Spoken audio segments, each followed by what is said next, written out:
Went on an unforgettable first date with my longtime crush, but now his sudden distance leaves me questioning everything. I've known this guy through mutual friends for around 15 years, we're both in our mid-30s now. We've never talked much one-on-one, but he's always been in my periphery and I've had a rather large crush on him. I was never sure if the feeling was mutual despite some long lingering stares and eye contact across an occasional party. Truthfully, I've always thought he was too cool for me. After COVID, I stopped spending much time with that friend group, so it had been almost 5 years since I've seen him. Imagine my shock and excitement when I saw that he slid into my DMs. We made the usual small talk over messages, before he eventually asked me on a proper date a week later. Our date was for this last Friday. And it was amazing. Just seeing him again was perfect. He looked the same, just as handsome as ever. We laughed, almost nonstop as we got caught up over the past decade of our lives. He confessed over dinner that night to always having a crush on me too, and remembering the years of lingering eye contact. He told me about how he told a new group of friends about me, when they asked for his weekend plans, and how excited he was for a date. After dinner, he invited me back to his place for a movie. I let him know I wouldn't be sleeping with him since I don't sleep with anyone on the first date, but I wanted more time with him and he assured me that's all he wanted too. At his place, he borrowed me sweats, and we cuddled. He didn't make a move until after the movie where all we did was make out. Once it was late, we would up in his bed, where we continued to make out but also talked. Here's where I'm sure I fucked everything up. I tend to be a yapper. We joked a little about how he hunts, and I was vegan for a while. I said I understand the hunting because it can be a peaceful activity, the sitting and waiting, and I've even been on hunting trips before. I just said I didn't understand the pride in killing. And he assured me that's not what it was about for him. The whole tone it seemed light and silly. We talked about all of our favorite things, favorite colors, and numbers, favorite constellations, and our favorite foods. I like some pretty bizarre out there food combinations, so he poked fun of me for that. We both kept saying how crazy it was that we connected so well after knowing each other for 15 years, and never doing anything about it before. He kept saying how much he wanted to see me again, nudging me to check my work schedule and see when I was free. Making comments about how close he lived to my work and how I could come over some night. He'd buy my favorite bottle of wine, and grill me up to steak, or veggie burgers, whatever I wanted. At one point, he said, "I'd like to see where this can go. I'm looking for something long-term and not just tonight." We talked a little bit about our last relationships, and why they ended. The whole thing was feeling very serious and, again, me being me, had to yap. I told him I had a confession, one that sucked to make, but that if we were to build something I had to be honest. I told him that like 8 or 9 years ago, I slept with a mutual friend of ours, who asked me to keep it a secret immediately after. He said that was no big deal at all, and we're all adults with pasts. He also said, "Why any guy wouldn't be proud to sleep with you with beyond me. You've always been one of the most gorgeous women I've ever known," which is a big reason I never made a move before. I told him I've always thought he was too cool for me. By the time we settled down to go to sleep, the sun was starting to come up and my stomach hurt from laughing. He made a comment that his cheeks were so sore because he couldn't stop smiling. He held me in his arms the entire night. The next morning when we woke up, he pulled me tighter for some more kisses. And when I looked at him, he had the biggest grin I've ever seen. "I just love looking at you, I could look at you forever," he told me. We started kissing more, but I stopped us as things were getting hot and heavy, still not ready to sleep with him obviously. At one point, I looked off into the distance, out the window, and he said I looked thoughtful, then asked if I was okay and thinking good thoughts. To which I assured him I was. A little later, I told him I had to go and he offered to drive me across town to where my car was still parked at the restaurant. He held my hand the whole way back, telling me he was free all week except he had family in town that he'd have to make a little time for. This was not new information, he had mentioned it the night before. He said as soon as I gave him my schedule, we could figure out a time to see each other. Confirming wine choices.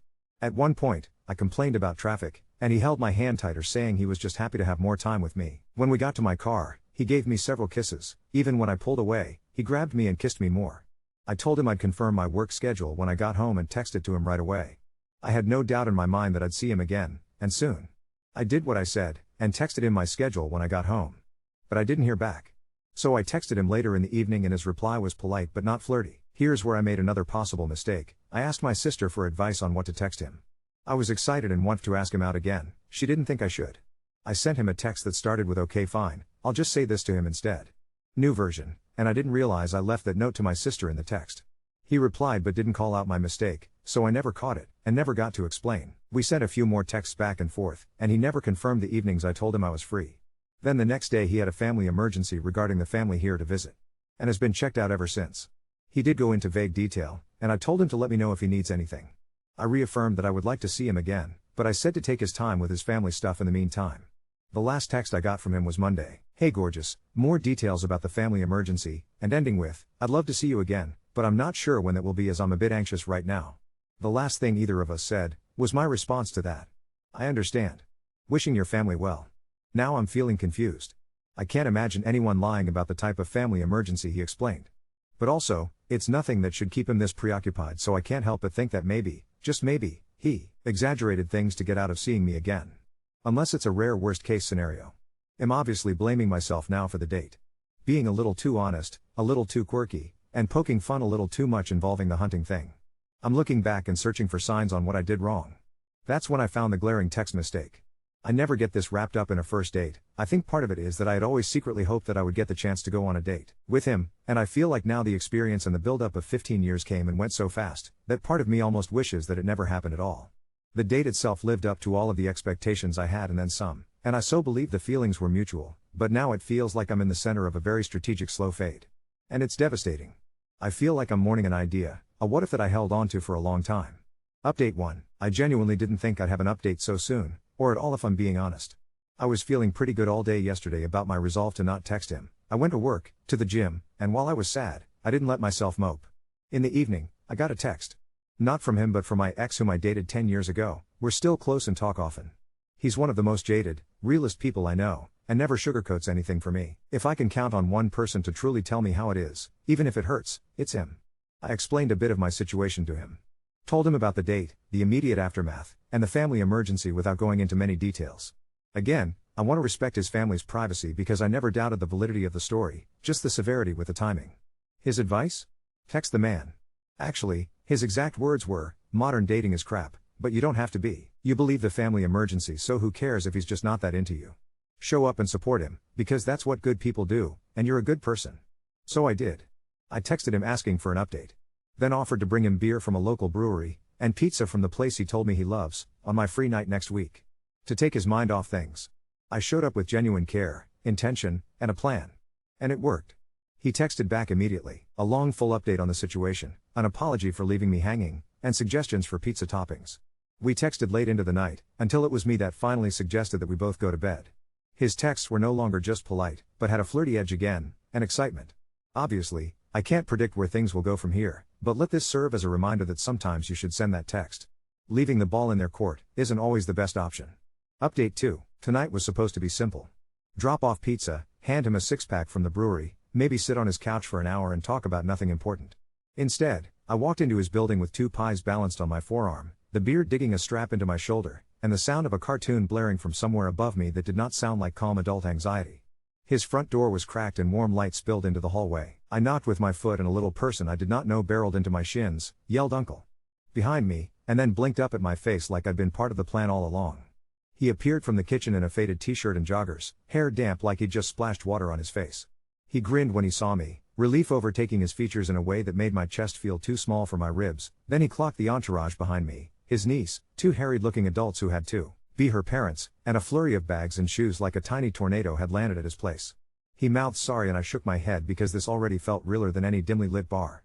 We ended up using a baking sheet for plates because the plates were all being used to house crayons and clementine peels on the coffee table.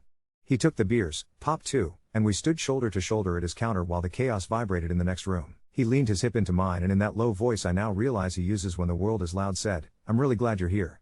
I believed him. I didn't pry about the emergency. He volunteered bits of it anyway, soft and straightforward between bites of garlicky crust. I kept it vague here because it isn't my story to tell, but it was serious enough to flip his week upside down and also not the kind of thing you can fix by doing one heroic thing and calling it done. It's the kind that demands a lot of waiting and being available and answering the phone with your heart in your throat. He told me he hadn't been sleeping much. I could see that. The skin beneath his eyes was that delicate paper color you only get when you've stared at the same ceiling for too many nights in a row. His niece climbed onto a stool next to me and announced, with the gravity of a judge, that she didn't eat green things and pointed at the basil like it had offended her personally. I folded the basil under a triangle of cheese so she couldn't see it, which earned me a secret smile from him. I ended up with a child on my lap and a crayon pressed into my hand drawing a lopsided cat while he took a phone call in the hallway. I caught a part of his reflection in the dark kitchen window while he talked and I watched his shoulders rise and fall, watched him close his eyes for a second longer than a blink, then open them, steady. When the call ended his sister, confirming my guess, stood and gave me the kind of hug you only give someone you've met 5 minutes prior when you've decided you like them on principle. She thanked me for the food, for showing up, and told me they were heading back to the hotel because the kid needed a bath before she turned into a pumpkin. The little one wrapped her arms around my neck like we'd established some sort of pact and whispered, "You smell like cookies," which made him laugh, from his belly. After the door shut and the apartment folded in on itself into sudden quiet, he exhaled like he'd been waiting all day for the silence. We didn't turn the TV back on. We loaded the dishwasher together, trading plates and fingers brushing, that light static zip whenever our hands met. When he reached to slam the garbage down, the lid stuck and the whole thing toppled, and he said an impressively creative string of words while old coffee grounds and kale stems skittered across the floor. I started laughing and couldn't stop. He grabbed a broom and I grabbed paper towels, and in the middle of cleaning up our little compost disaster, the smoke alarm decided to join the fun. The pizza had dripped onto the bottom of the oven and it billowed like a fog machine. We opened every window. We stood on his tiny balcony while the alarm cried for an entire minute straight, then finally choked out. The air outside was cold enough to turn our breath visible. He put his sweatshirt over my shoulders like it was a reflex, and then he tucked my hair behind my ear with his knuckles, slow, like he was testing gravity. Down on the street someone shouted at a dog. Inside the apartment an oven door creaked. We were 2 floors up, wrapped in this silly little pocket of weather together, and it felt intimate in a way that made my pulse do something athletic. "I saw your text," he said finally, eyes on the building across the alley. "The new version thing." He waited until I met his eyes. I knew that wasn't for me. I didn't think it was a big deal, or a trick, or anything. His mouth pulled, half smile, half apology. "I didn't call it out because I figured you'd be mortified. And then everything got busy." I said, I was mortified, because honesty had set a pretty firm tone for us already. I told him I'd felt stupid, like I'd let my excitement out the front door without its coat on. We smiled at that at the same time. He took my hand then, out there with our fingers chilled and stiff, and it was still the warmest thing in the world. "And the other things you're spiraling about," he added, like he'd saved it for dessert, "the hunting, the honesty about your past." He shook his head. "None of that made me pull away. I like that you said what you thought. I like that you're weird about food." My eyes widened. He amended, in a delightful way. "The basal evidence speaks for itself. Then what did make you pull away?" I asked it like I already knew the answer, and we both knew that I did. He didn't look away. "I got overwhelmed," he said. Just that. Gentle and unadorned. I told my friend I felt like I'd slipped and said a real thing out loud for the first time in a long time. "I didn't want to invite you into a mess with my family right out of the gate. And then I wanted to invite you into it anyway. I didn't know how to do both at once and not screw it up." The city noise did what it does, cars and a siren 3 blocks over. He rubbed his thumb against my knuckles. I rubbed back. Then he kissed me on the balcony with the wind trying to steal the whole moment away, and it didn't get to. We went back inside when my teeth started chattering. He put a record on. I didn't know he had records, and the needle caught that first dusty sound that feels like a heartbeat. We slow danced in our sock feet around the coffee table like idiots, like a scene from a teen movie no one asked us to be in, and I didn't care. He kept burying his smile in my shoulder. He said, "I'm sorry I made you doubt yourself," into the fabric there, voice muffled but clear. I told him I was sorry I doubted him at all. That the timing was terrible for both of us, and also maybe the exact right way to know what kind of person someone is, because all our best and worst bits fall out in a crisis. We talked about actual plans because I needed the ground under me, and he seemed to, too. He still wants to do the wine and the grill. He said, "Let me make you dinner properly," like it's a promise he cares about keeping, and then he added, "Not tonight," like he also understands that making something happen at the exact right pace matters. I told him about a farmer's market near my place on Sunday with a band that plays banjo covers of pop songs like they're getting paid per ridiculous. He said, "That sounds like torture, I'm in." Then he asked if I'd come with him to the hospital Saturday morning to sit with him for an hour while he waits for a test result. He said it without looking at me, careful, like handing someone your favorite mug to see if they drop it. I said, "Of course," and watched his shoulders finally drop that extra inch. We made out on his couch like teenagers after that, both of us smiling mid-kiss in the way that makes everything feel uncoordinated and sweet. He got too ambitious with his hand placement, and I laughed and he laughed, and we reset. I didn't sleep with him. I didn't feel him trying to get me to change my mind, either. At one point he kissed my forehead and said, "I don't mind waiting," and I believed that, too. We managed to make even the good night at his door a 5-minute goodbye. He tucked my hair behind my ear again like it had become his new hobby, and when I stepped out he tugged me back for one more. When I got home there was already a text waiting. "Thank you for showing up, and for smelling like cookies, apparently." Then, immediately after, "Tomorrow's going to be another heavy day. I'll text you when I come up for air." I wrote back, "I'll be here," and felt it land somewhere steady inside my chest. It's late as I'm writing this and my hair still smells a little like wood smoke and is detergent. I don't know where this goes. I don't know what the next week will look like for him, but he said goodnight with my first name in a way that made it sound like a secret he was savoring, and he put me in the middle of a Tuesday night that involved crayons and basil and a smoke alarm and a balcony, and it all felt astonishingly ordinary and, strangely, like the kind of ordinary I've been wanting. And for what it's worth, when I told him on the balcony that the thing I said about the hunting came out clumsier than I meant, he shrugged and said, "You're allowed to be clumsy. I like that you don't try to be perfect." He kissed my temple like a punctuation mark, and then we went inside and turned up the record until the floor hummed under our feet. Update 3. Saturday morning started too bright and too early in that way hospital mornings always feel, like the sun is showing off because everything inside is fluorescent and humming. I brought a tote bag with the kind of miscellaneous comfort items you can only justify to yourself at 7 a.m. A phone charger longer than a jump rope, gum that tastes like a dentist's waiting room, a crossword book that's missing the answer key, and a pair of socks because I always get cold feet in large public buildings. He was out front in a cap and hoodie and a posture that said he hadn't slept, but his face changed when he saw me the way a room looks different when someone pulls back the curtains. He handed me a coffee he'd already adulterated with too much cream because I remember you drink it like a child, and I pretended to be offended while taking a very childlike sip. Inside, everything was the color of beige, trying its hardest to be soothing. We found 2 chairs next to a broken water feature that made a sound like someone was whispering secrets into a paper bag. He did that knee bounce thing I am learning is his version of pacing when there's no space to pace, and I pressed my palm to his thigh until it slowly stopped. He threaded our fingers together without looking at me, which made me feel, weirdly, both casual and chosen. A man in scrubs took his name at a window. A television mounted too high on the opposite wall ran a loop of solving Wheel of Fortune puzzles, and I got every second one wrong. He had his hand on my knee when his sister appeared, slightly wind-blown and already apologizing for nothing at all. She hugged him first in a way that made him close his eyes for a beat, then turned to me like we were picking up a conversation we had paused in another lifetime. "You came," she said like it was a small miracle, and I said, "Of course, because anything else would have been a lie." A tiny woman with his eyes but a softer mouth, his mom, was with her. He introduced me by my first and last name, like he was handing me over to someone with a better filing system, and his mom looked at me for one pregnant second that felt like a weather check and then nodded, this little motion like drifting approval. "We've heard you brought pizza into the chaos," she said, which may be the sweetest character reference I've ever received. I'm not going to recount the medical stuff because it's not mine to write. There was a lot of hurry up and wait. There was a vending machine that ate my dollar and then made a loud thunking noise like it was dislodging an old grudge and spit out 2 bags of gummy bears as an apology. There was a nurse with a sticker on her badge that said she was from Iowa and the kind of calm that makes you want to hand over all your sharp edges. There were hushed conversations on the opposite side of a curtain and that smell of alcohol swabs that eventually just becomes the smell of just try to breathe here. At one point, a delay that was supposed to be 10 minutes became 70, and his jaw tightened in that way that has nothing to do with anger and everything to do with being right up against the limits of your patience. He stood up like he was going to shake it off and kept walking past the fake ficus and the magazine rack until he found the stairwell and the kind of quiet you have to earn. I gave him 30 seconds because some silences belong to the person in them, and then I pushed the door open and sat 2 steps below him so I could tip my head back and see his face without asking for his eyes. A fluorescent bulb above us flickered a lazy Morse code I don't want to know the meaning of.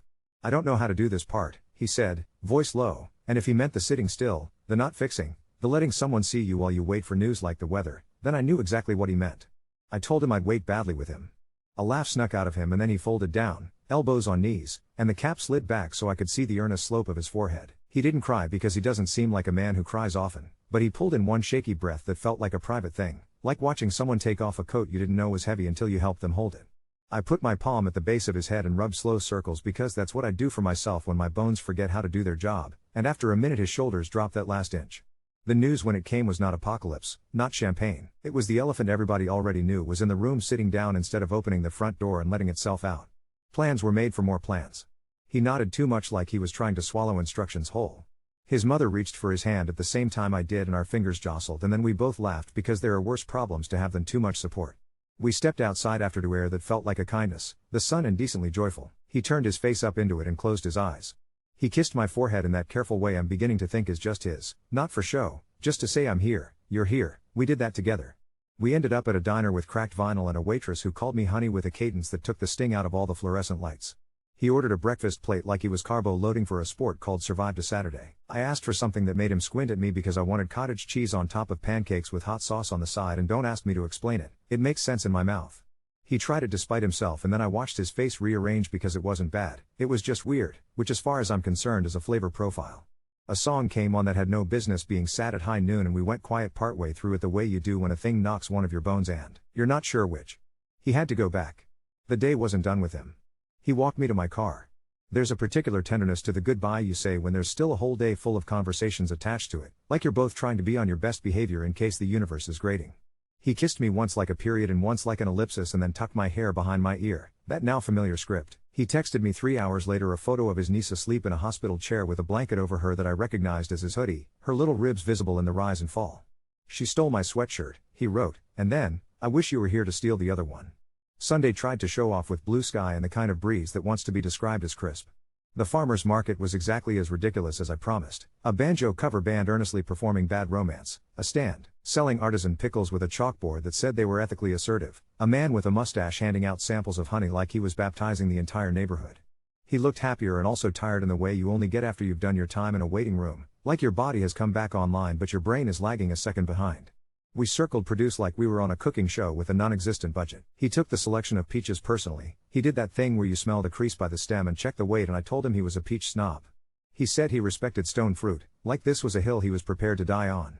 I bought a loaf of bread that sounded like a good idea because it had seeds in it and then cracked like a fault line when a man with a stroller cut us off and said my name in that uncertain way people say your name when they're deciding if they're about to be embarrassed. It took me a second to place him because in my head he still belonged to a bar 10 years ago and not to a Sunday morning wearing a baby strapped to his chest. Our mutual friend. The one from the thing I had already told the man beside me about in a small hour with our shoes off. Time is so rude. For a half breath my stomach did that drop like an elevator misbehaved. The baby blinked at me, uninterested in my internal melodrama. Hey, the man said, and looked from me to the person at my side, and if anything about the air shifted, it was so subtle the leaves didn't show it. He introduced his wife. I said hello to a woman with very kind eyes. There was a beat where the whole decade hung between us like laundry, and then he said he'd been meaning to reach out to congratulate me on my job change, which I didn't realize he even knew about, because life is a spider web and we are always caught in strands that stretch farther than we can see. The man I'm dating, writing that sentence out makes my chest feel like a crowded home, handled it with a ease that felt like a decision. He shook the other man's hand and made some joke about the banjo cover ruining high school for us all, and then reached down and took my pinky between his fingers. Nothing flamboyant, just contact. No invisible measuring, no unspoken contest. It was so adult I could cry. We moved on when it made sense to move on and didn't look back, and the only thing left in me from it was a loosening, a permission to stop inventing sharks in the shallow end. He bought me a plant I have a 0% chance of keeping alive because it has leaves that look like they were painted on, delicate little brushstrokes, the kind of thing that needs misting and prayers. This is a brave gift to give me, I told him. He said he'd come water it, and then, with that same lightly teasing tone from the balcony when he told me I smelled like cookies, suggested we name it now so I'd be less likely to kill it accidentally on purpose. We settled on basil because of course we did, and he made a face like he was surprised he didn't think of it first. We ended up back at his place because the peaches were insisting on becoming something, and he had the grill and I had opinions. He went hunter-gatherer on the marinade and I did something with herbs and honey that sounded like it shouldn't work and did. The grill sputtered once dramatically and then behaved. We ate at his tiny kitchen table with our knees bumping and nobody trying to stop the bumping. In the middle of it, his phone rang and the whole room tightened a notch. He glanced at me, mouthed "I'm sorry," and then turned away, voice pitched low and gentle in a way that made me want to take his pulse with my lips. Whatever he heard put a small crease between his eyebrows, the kind that could go either direction if you poke it. He stayed on the call longer than either of us wanted, and when he came back, he was there but a couple inches to the left, like his edges had shifted.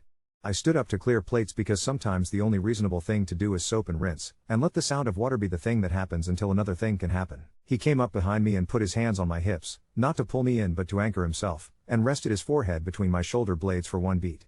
I get quiet when I'm worried, he said into the cotton of my shirt. I'm not disappearing. It just gets loud in my head. I turned off the faucet and turned around and put my wet hands on either side of his face and made little downhill strokes with my thumbs like I was smoothing out deep thought. Tell me it's loud, I said. I can stand next to loud. He nodded, and it felt like a brick being set down somewhere between us where it could be useful next time. We put a record on because that seems to be our new ritual, letting the needle find its groove while we find ours. This time it was something with horns and a little swagger, and he pulled me in with a smile I could feel in his chest. The floor hummed, the peaches made the air sweet, the plant we had named watched us with all the judgment houseplants are famous for, and we got better at the part where you kiss someone with your whole attention. He tried a joke and failed and then kissed me like punctuation, and the joke didn't matter anymore. Clothes stayed on. This continues to be both torturous and respectful and more intimate than I remembered slow building being. At one point he looked at me like he was about to say something, and I braced without meaning to because my body still thinks surprises are always bad, and he noticed, and he softened. I keep thinking how good this is, he said. Even here. His hand landed over my hand over his heartbeat like a stack of coins. We did leave the house at one point because his niece called speaking exclusively in capital letters and asked if we could bring her the leftover cookies from his freezer that she was sure he kept for her and not for himself. We absolutely did. We did a short detour to the hospital again, and I sat in a chair that already knew me, and they all did an animated retelling of something that had happened after I left the day before, and at some point his mother squeezed my elbow in that way that feels like someone marking you with an invisible highlighter. On our way back to the car his hand found the inside of my wrist, thumb pressed where it's most tender, and he walked with me like that the whole way to the parking garage, like a small promise needs a place to live and here will do for now. When he finally dropped me at my place he didn't come up. He had to go back. The goodbye this time had less worry in it, more oxygen. He kissed my cheek, then my mouth, then the spot just below my ear that made me hiccup laugh because apparently that's new information we were both delighted to learn. He stood at the bottom of my stairs and looked like somebody's wish, hands jammed in his pockets because they'd do something stupid if he let them. Tuesday night, he said, I want to make you dinner without a fire alarm judging us. I'm going to make the thing I'm best at. I asked if the thing he's best at is toast. He said he would fight me, then admitted it is in fact not far off from toast and we laughed and that's the version of domesticity I trust, the one where we're both ridiculous and full. He texted me from his driveway a photo of basil on my kitchen counter and said, I'm already attached to this little leaf guy, and then, I'm already attached, full stop, and then I watched the 3 bubbles blink and go away and blink and go away and then nothing else arrived. I could have spiraled if I wanted to, and a younger version of me would have put on a wetsuit for that whirlpool, but I just went over to basil and misted it because that is my entire current skill set with things that are fragile. Show up, water gently, stand in the kitchen and let the floor hum under my feet. When his next text came, later, after the hospital got quiet again, it was simply, loud. Still here. And my reply didn't have to be clever. I'm here, I wrote, and then I got into bed smelling a little like peaches and smoke and a boy's detergent and whatever the opposite of devastation is. I fell asleep before I could pick a word for it.